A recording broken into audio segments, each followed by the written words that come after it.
आज महाराज नारद जी वहां से कहकर चले गए और इधर महाराज सीधे वृंदावन में गए। नारद जी मेरे भगवान से मिलन हुआ, भगवान ने बड़ा स्वागत किया है और बोले गोविंद उस कंस के पाप का घड़ा भर चुका है, कब फोड़ोगे, कब उसका उद्धार करोगे। मेरे भगवान ने कहा बोले भैया मैं किसको मारता हूँ, किसी को मारने वाला बचाने वाला, लेकिन हाँ इतना जरूर है नारद जी कि उस कंस के पाप का घड़ा भर चुका है और फूटना निश्चित है।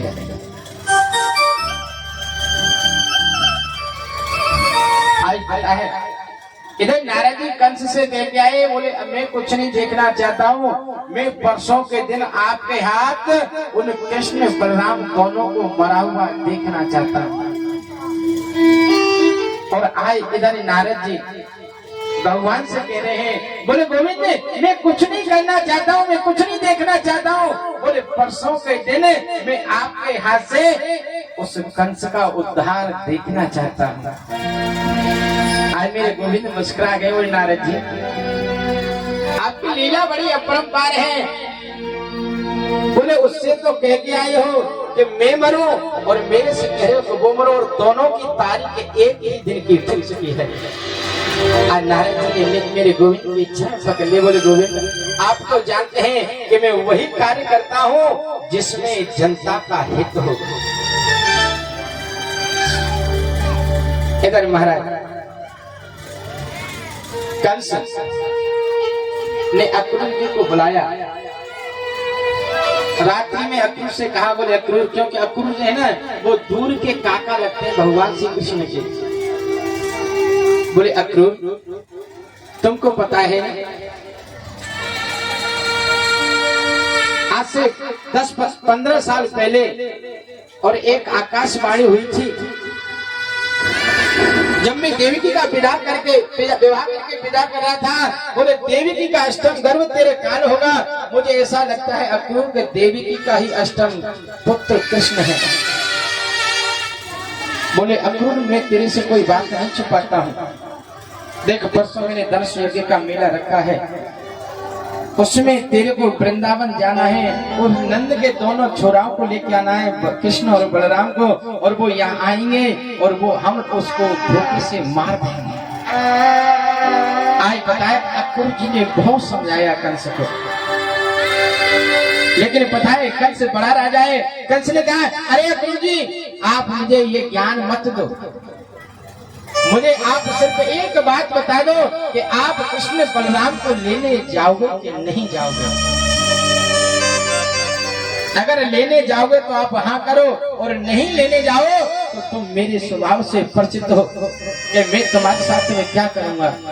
अक्रूर ने सोचा अरे दुष्ट है ये मेरे को मार देगा, कम से कम इस दुष्ट के कारण मुझे मेरे गोविंद के दर्शन तो हो जाएंगे। आज बताए आज अक्रूर जी महाराज वृंदावन के लिए गए हैं, बीच में महाराज मेरे भगवान का मिलन हुआ है।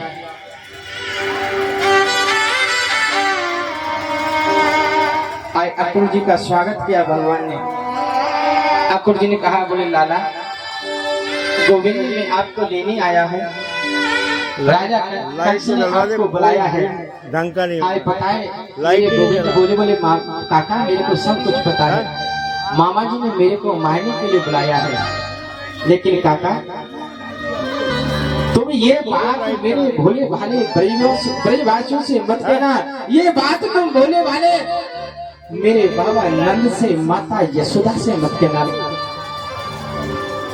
काका ये ब्रजवासी अपने आप को रो के मार देंगे। आज पता है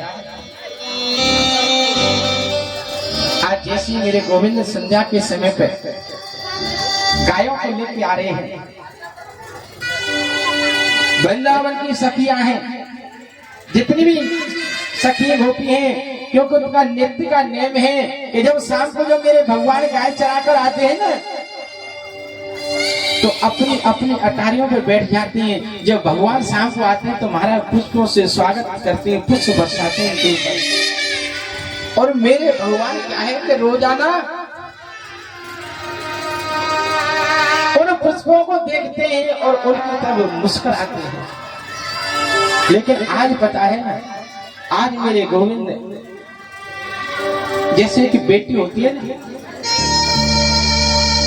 और जैसे जैसे उसका विदाई का समय आता है,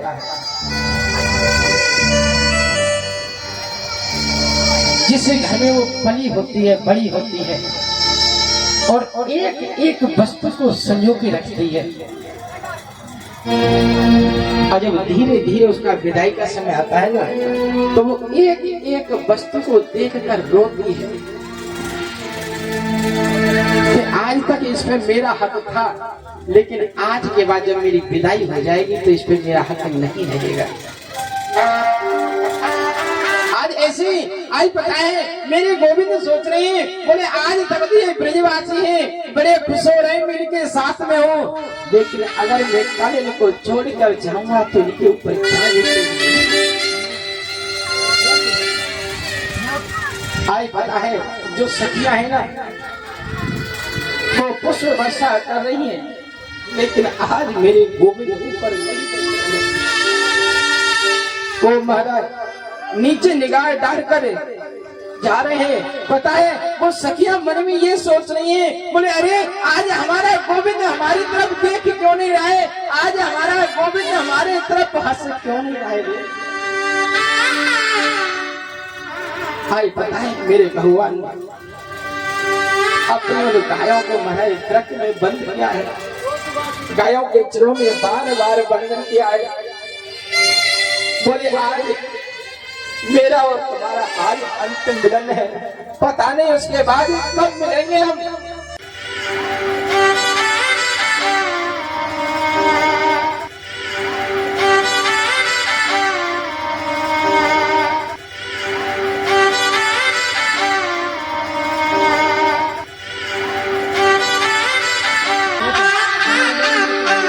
आज पता है बड़े प्यार किया है गायों को, अपनी सखाओं से बड़े हिल मिल रहे हैं। सखा बोले चौरे लाला आज तू हमसे क्यों ऐसे कर रहा है। बोले नहीं लाला, ना भैया आज मेरा ऐसा मन ऐसा हो रहा है कि आपसे ऐसा लग रहा है कि आपसे खूब सारा प्यार करूंगा। नंद बाबा ने, यशोदा मैया ने अक्रूर जी आई, उनका बड़ा स्वागत किया है। आज पता है पूरे वृंदावन में आवाज फैल गई महाराज। बोले भैया कोई परदेसी आया है और हमारे प्राण बल्लभ कृष्ण को हमारे से दूर ले जाने के लिए आया है। आज पता है उन्हें ब्रजवासियों का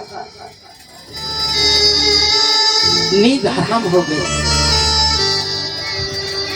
इधर नंद बाबा यशोदा मैया ने और अक्रूर जी को प्रसाद खिलाई है, और उसके बाद में मेरे भगवान ने और बलदाऊ जी ने खाई है।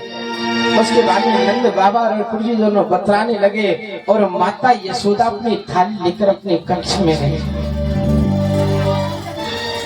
और आज महाराज जैसे ही नंद बाबा बोले और अक्रूर जी और तो सब ठीक है ना, सब कुशल मंगल है ना।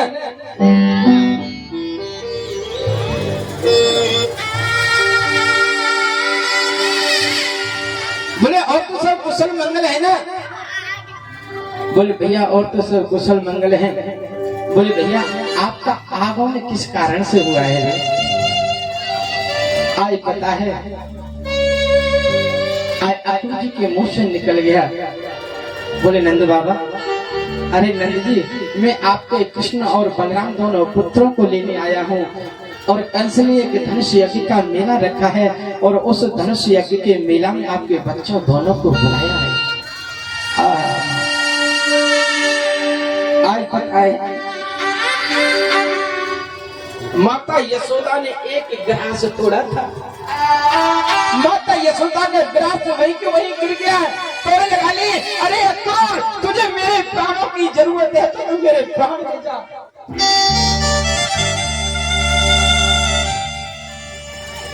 अरे तुझे किसी की वस्तु तू वो ले जा, लेकिन मेरे गोविंद को तू मेरे से अलग मत कर दे। आज नंदी ने जसोदा मैया को बहुत समझाया है, बहुत समझाया है। आज जसोदा मैया को रात भर नींद नहीं आई। मेरी भगवान जसोदा मैया के कक्ष में गए और जैसे कक्ष में गए महाराज, देखा तो पलंग पर मेरी मैया नहीं है। आज पता है मैया कहाँ है? कि मैया एक कोने में बैठ के रो रही है। आज मेरे लाला जैसे गए हैं, आज लाला को मैया ने अंग में भर लिया। बोले लाला तुम मेरे को छोड़ के जा रहे हो? बोले लाला तू मेरे को छोड़ के जा रहा है? आज मैया बहुत रोई है, बहुत रोदन किया है मैया ने।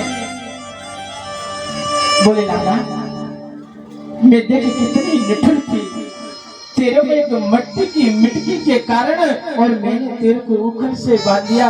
बोले लाला तू देख उस बात को याद करके कोई मथुरा में उदास मत होना।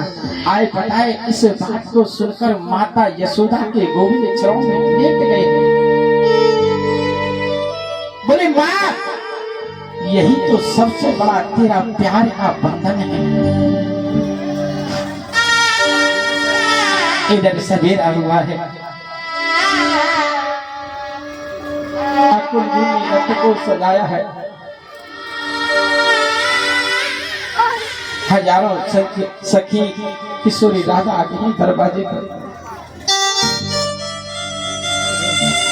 मेरे गोविंद ने उनको समझाया है कि बताए एक बात बताओ, जो बेटा जो परदेश जाता है ना, जिसे माँ का बेटा परदेश जाता है ना, उस माँ से पूछो तो उस समय क्या बीतती है।